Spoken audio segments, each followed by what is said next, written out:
नमस्कार, जय जगन्नाथ। आम गाँ टीवी की स्वागत।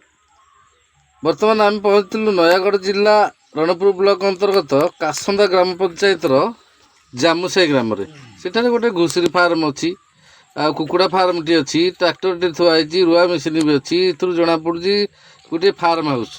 ये फार्म हाउस होउची रत्नप्रभा मतगज सिंह जी सरकारी स्तर में किसी लोन आनी से निज गोड़े निजे ठुआ ही निजे स्वावलम्बी हो पार्टी एवं निजे चाष कर पुओ सहित मिसी जे सफल चाषी अंचल बेस चर्चार विषय पलटि।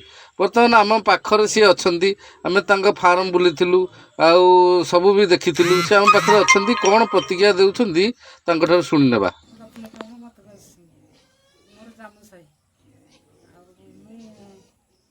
कुकुड़ा फार्म करती तीन बाड़ बिल चाष करी मोर फसल कराई घुषुरी गोटे फार्म करती मोर 6टा घुषुरी अच्छा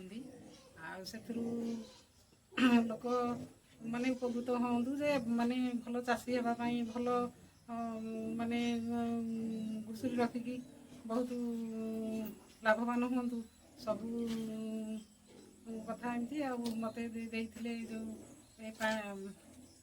प्राणी संपद विकास ये कर मत मिलता ए 2,40,000 से मुझे आहरी आगे आहरी घुषुरी रखा चाहिए आ लोक भी समस्ते रखिकी निज गोड़े निजे ठिया हूँ। नमस्कार, मु मेन्द्र मतगज सिंह रणपुर ब्लॉक कासंदा पंचायत जामुसाही गाँ मु गोटे फार्म हाउस छोट फार्म हाउस तैयारी फार्म हाउस रे कि 2000 कुकुड़ा पड़ला भाया गोटे फार्म कर गोटे घुषुरी फार्म कर सरकार सहायतार 10+1 घुषुरी फार्म गोटे कदली लगे 2 माणे बिल कदली चाष कर 3 एकर 3 माणे बिल में भेजिटेबल चाष कर भी लगी काकुड़ी आर पटे देखिए काकुड़ी बोदी सब लगी माध्यम कहूँ चाहूँगी निज गोड़े निजे ठिया हाँपाई किसी करिकी देखातु जमीक सरकार विभिन्न प्रकार स्कीम माध्यम हर्टिकल्चर हो कि भेटनारी हो कि मत्स्य चाष हो सबुथिरे सरकार स्कीम जोगे दूसरी सब्सिडी भी दौरान बैंक भी लोन दौची लोक मानू आणिकी तार लाभ उठेकी